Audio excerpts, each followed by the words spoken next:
Welcome to the HCI family of podcasts. We're your source for personal, professional, and organizational growth and development. We share our own original research, explore industry trends, and interview executives and thought leaders from across the globe. Join us for practitioner-oriented content around all things leadership, HR, talent management, organizational development, and change management. Maximize your personal and organizational potential with the HCI family of podcasts.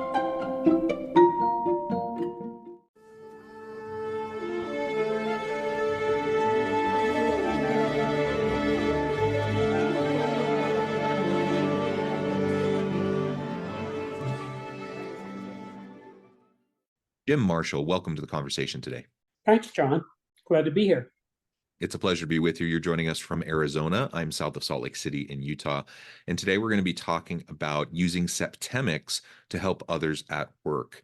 And this is a new term for me. So as we were preparing for this episode, I was just doing a little bit of background research into this. It's really interesting and fascinating. So I'm excited to explore this with you. And I think it'll provide listeners and the audience with some really great insights.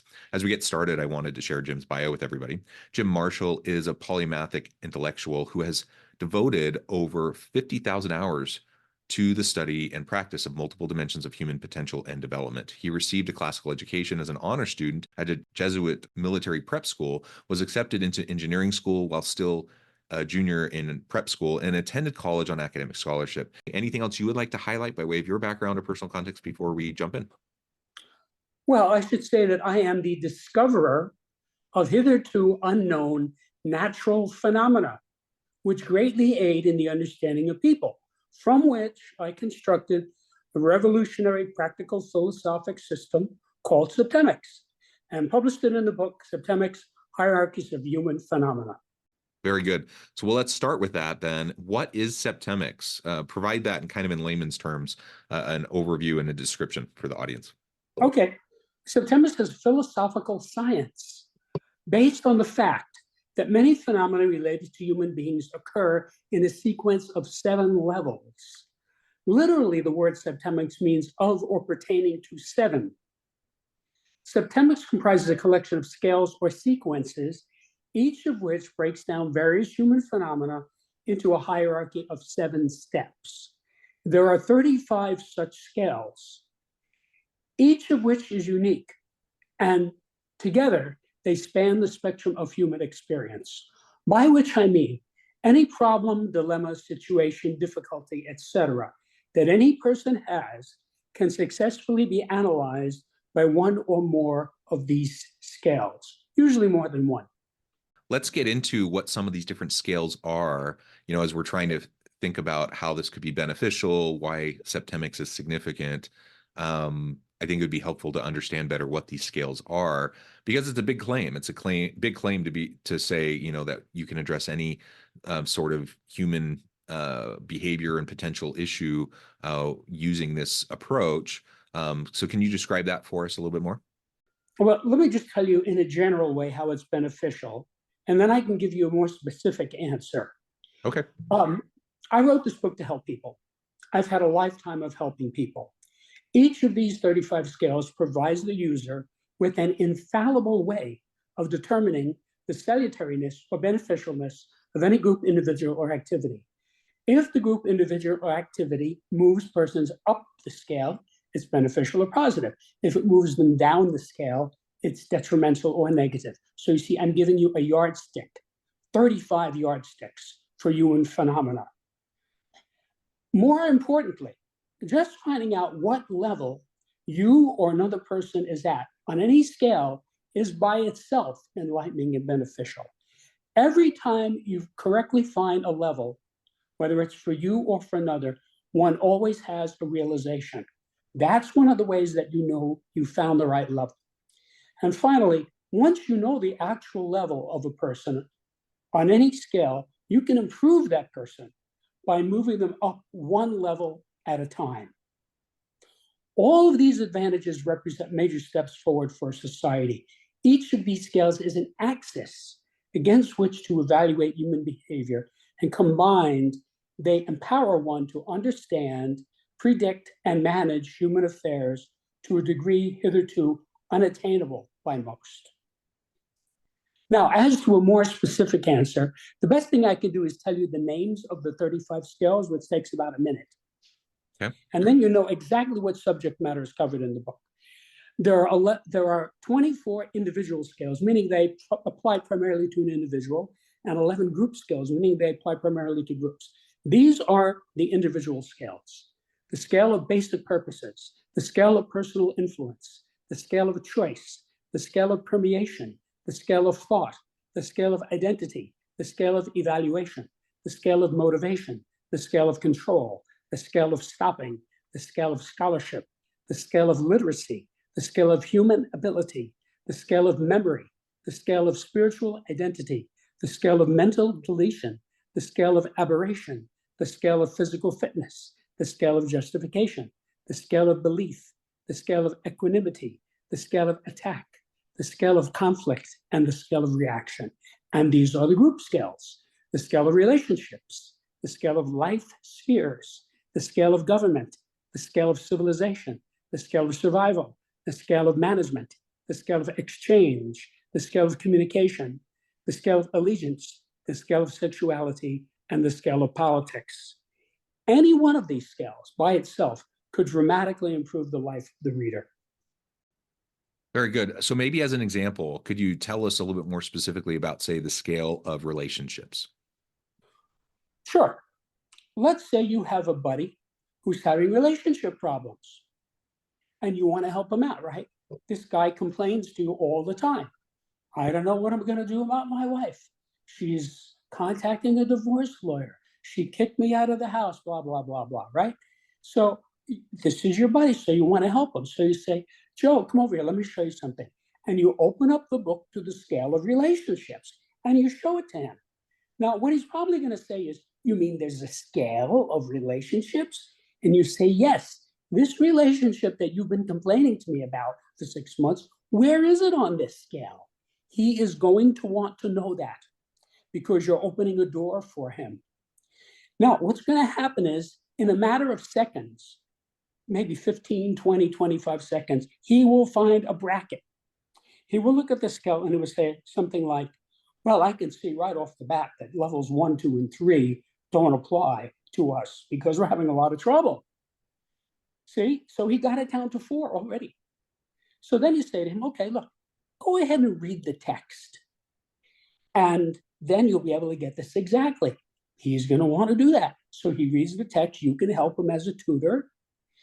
And he comes back, looks at it again. He says, well, now that I read this, I can see we're at level 5.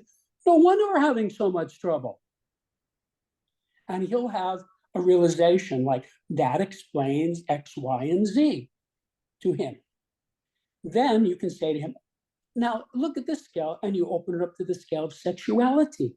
And he's going to say, you mean there's a scale of sexuality? And you say, yes. You don't have to tell me if you don't want, but where are you on this scale? And he's going to want to know that. He will find a bracket. He'll say something like, well, I can see right off that 6 and 7 have nothing to do with me. So it's one of these other ones. And it's definitely not 1 or 2 because I don't even understand those. So it's either 2, 3, or 4. Okay, great. Go ahead and read it, and then you can get it exactly. So he reads it, comes back, and he finds it. Now, again, he may not want to tell you what the level is, but for his own illumination, he'll say, or he'll think, I'm at level 4. That explains why I can't get along with Gertrude. You see? Now, I could keep going like this. I could give you another half a dozen scales because in a relationship, it's complicated and many scales are going to apply. Well, and maybe it would be helpful to understand the levels of that scale. Just as an example, with relationships, what would those levels look like? Well, I'd have to open the book and tell you what they are. Hold on a second. I think that could be helpful because I think anytime we have typologies or scales or kind of levels of development, I can find them to be very useful. And from a self-reflective standpoint, like you said, it's nice to kind of know where you might fit within a given typology. and then it gives you an idea of where you can go. But yeah, having a better idea of what those are would be helpful. Okay, so these are the 7 levels. I'm going to start at the bottom and bring you up. Okay, these are the 7 basic types of relationships. All relationships fit into one of these, and if it seems like it's something else, it's a subset. Okay, level 7 is obsession, which is a fixation. Level 6 is enmity, which is hatred. Level 5 is disassociation, which is dislike. Level 4 is association, which is neutral. Level 3 is friendship, which is liking someone. Level 2 is harmony, which is love. And level 1 is unity, which is duplication. Okay, and so levels. yeah, so you're saying I would think normally you would start at like level 1, move up to level 7. You're saying we tend to start at level 7, we move down to level 1 over time as we develop relationships with others. Is that correct? Well, every scale is unique. Some of the scales, most of the scales, everyone enters at a specific place. For example, the scale of evaluation, for example, everyone enters that at level 4. There are no exceptions. And then either you go up or down, okay? Some scales you enter at level 7, some scales you enter at level 1. Now, normally, one would enter a relationship at level 4, which is association. You start out neutral, right? Somebody says, John, I'd like you to meet Mary. Hello, Mary. See, that's the beginning of your relationship. You're neutral. Now, it could go up or it could go down. Right. Okay.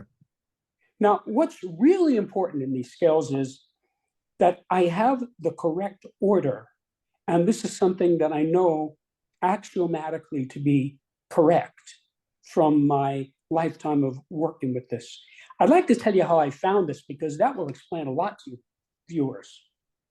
So the story really starts when I was accepted into engineering school at age 16. Now, of course, I thought at the time I was going to be engineering physical things like airfoils, motors, gears, chemicals, or whatever. But by the time I had my bachelor's degree, I realized I wanted to engineer the human psyche because that is the area of greatest unknown and greatest mystery. And more importantly, it's the area in which we as a race are failing miserably. 95% of the problems in industrialized society are because people don't understand people, don't understand the spouse, don't understand the son, don't understand the politician, don't understand the boss, et cetera, et cetera, et cetera. And this book solves that problem across 35 axes. So to make a long story short, I had a long career as a human development engineer, working one-on-one with hundreds of clients for cumulatively thousands of hours. As I was doing this, I started to notice, incidentally, that I could predict the outcome of the session. Meaning, a guy would commit to me with something bothering him, whatever it is. I can't keep a job, whatever it is, right? So we take this up. And I started noticing early on, I could very often know what the outcome of the session is going to be. Now, I did not ever tell this to anyone, but I made notes. And after a while, I came to realize that the client was at a specific level on a specific scale that I had previously observed in others. And that as a result of our interaction, he would go up to the next highest level. Now, this happened thousands and thousands of times over a period of 40 years. And every time it did, it verified my hypothesis. So I never told anybody this. But I made notes. I made careful notes. And by about 1995, I had about 32 scales that I had just observed empirically. There's no theory of Septemics. So I had one scale in particular that by then was a 6-level scale that I knew was workable, was correct, because I had been using it for many decades. And I was pondering a difficult client one day, and I realized that that client was at a level on that scale that I had not previously observed. So it was obvious to me when I saw what that level was, where to insert it. When I inserted that 7th level into the 6th level scale, the scale manifested mathematically. which is to say all of these mathematical data jumped out at me. Now, that is the whole point of mathematics. You start with a formula or an equation, and you coax data out of it. That is how Einstein found E equals mc squared.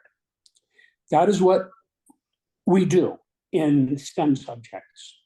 So when I saw this, I said, whoa, I don't know what this is, but whatever it is, it has to be natural law because it has mathematics embedded in it.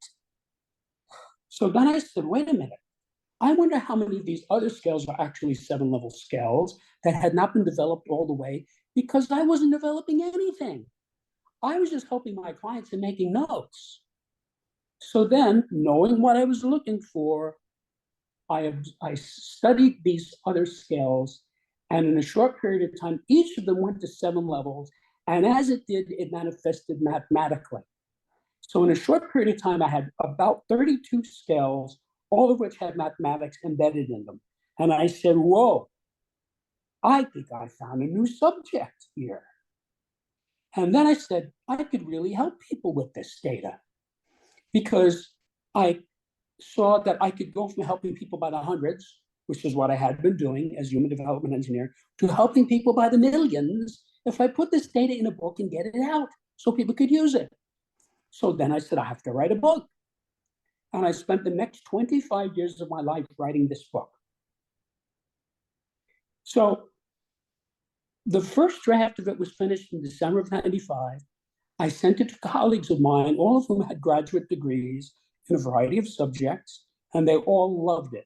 They had different responses, but very positive responses. And that told me, okay, this is what I think it is. So then I had to, in order to create this subject, first I had to discover the phenomena. And I pretty much told you how that was done, although I did find 3 more scales while I was writing the book. Then I had to take this data and use it to craft a workable philosophic system. Now you have to understand, as an engineer, I'm only interested in facts and results. To engineering, opinions and beliefs are utterly irrelevant. So it took 20 years to craft this into a workable philosophic system that would work for anyone.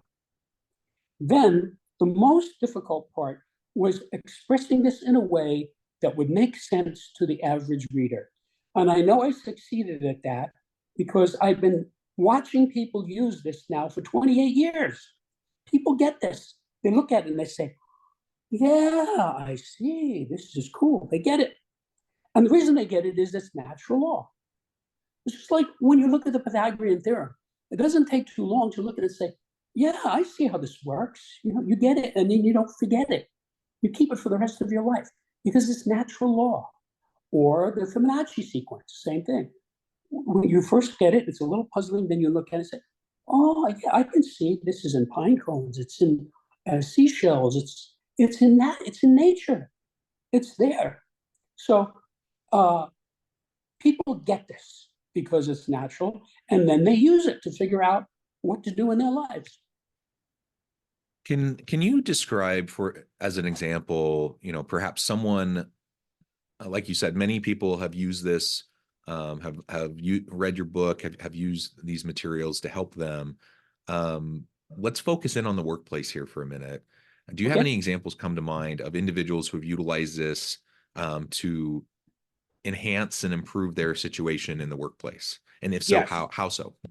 Yes. First of all, as you might recall from my recitation a few minutes ago, there is a scale of management. Management is a synonym of organization. When you organize, you manage. When you manage, you organize.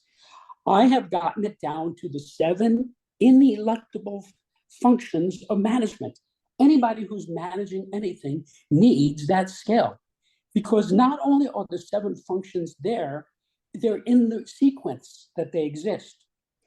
And that scale dovetails with another scale called the scale of human ability, where when a person has an ability, it's at one of 7 levels.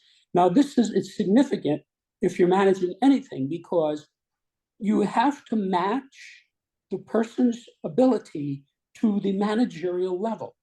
For example, if a person is a professional, you want him to produce. You don't want to put him in an executive capacity. He's not up for that. However, if a guy's an expert, then you put him in quality control, and he will get all the producers to do their jobs better. You don't want him to merely produce because he's an expert. So I'm giving you a tiny shred of what this is about. But if you look at these two scales, which dovetail, you'll see this is a major epiphany in the whole field of employment, human resources, et cetera, et cetera. Yeah, very interesting. And as I mentioned earlier, there are lots of different typologies out there that are utilized in different settings, relationships and business, et cetera. So this sounds like another set of typologies, or you term them as scales, to better understand where we're at.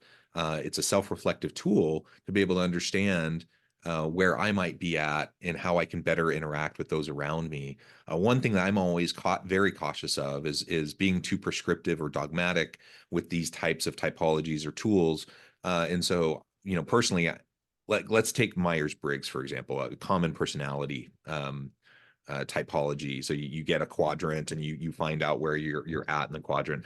I think it's a really useful tool from a standpoint of self-reflection and just general understanding of where I might be at, but it's an imperfect tool. And so I'm not going to be overly rigid with myself. But one thing I definitely don't think is appropriate is for me to go around like analyzing other people and saying, oh, I'm this on Myers-Briggs and you're this on Myers-Briggs and therefore XYZ. That becomes counterproductive and even potentially damaging to interactions and relationships. So I'm wondering how you make sense of that with your scales with Septemics. I have cautioned everyone I have ever discussed this subject with, never tell the level of any person on any scale, whether it's yourself or another. If you find your level on a certain scale, don't go around telling people.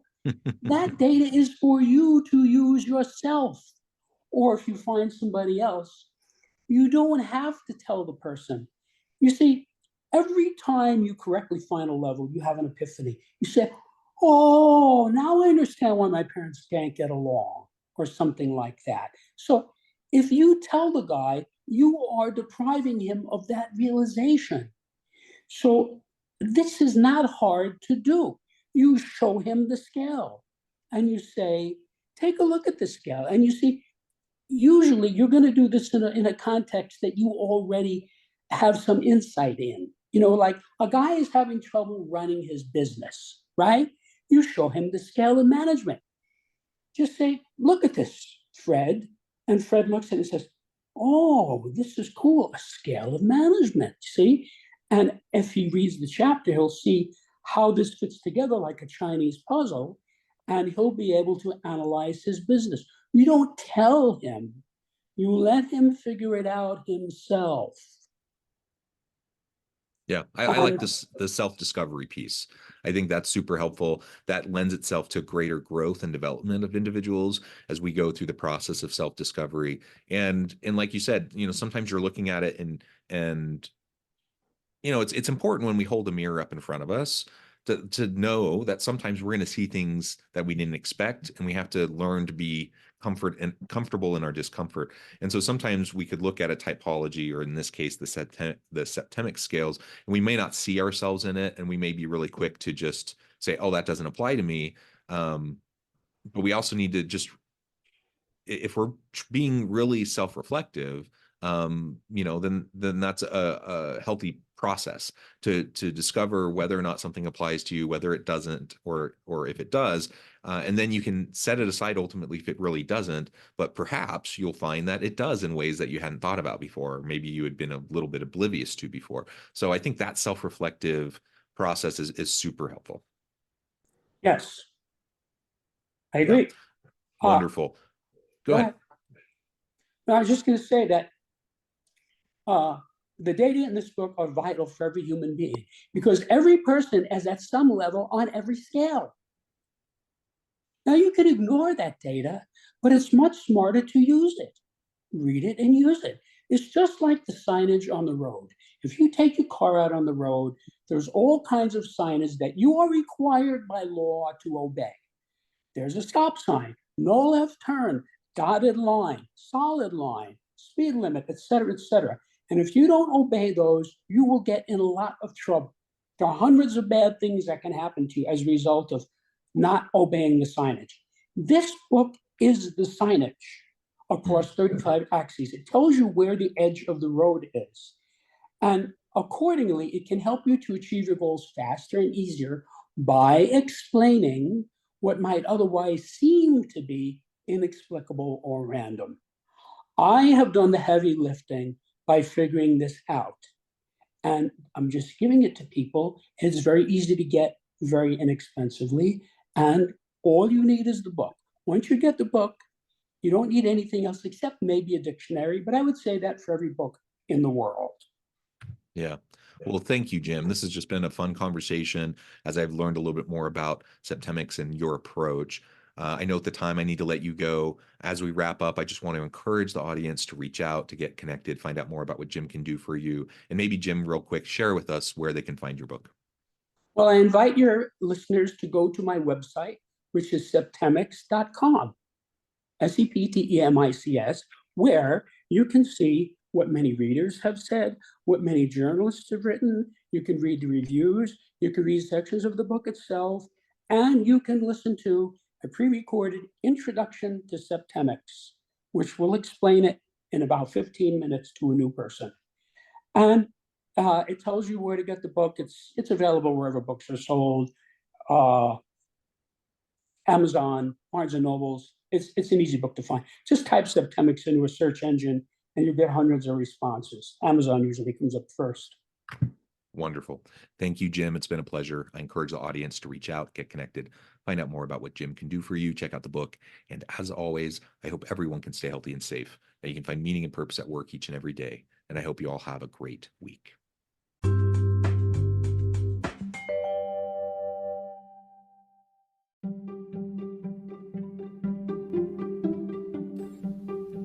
Thanks for joining us for this episode of the podcast. We hope you stay healthy and safe, and please join us again soon.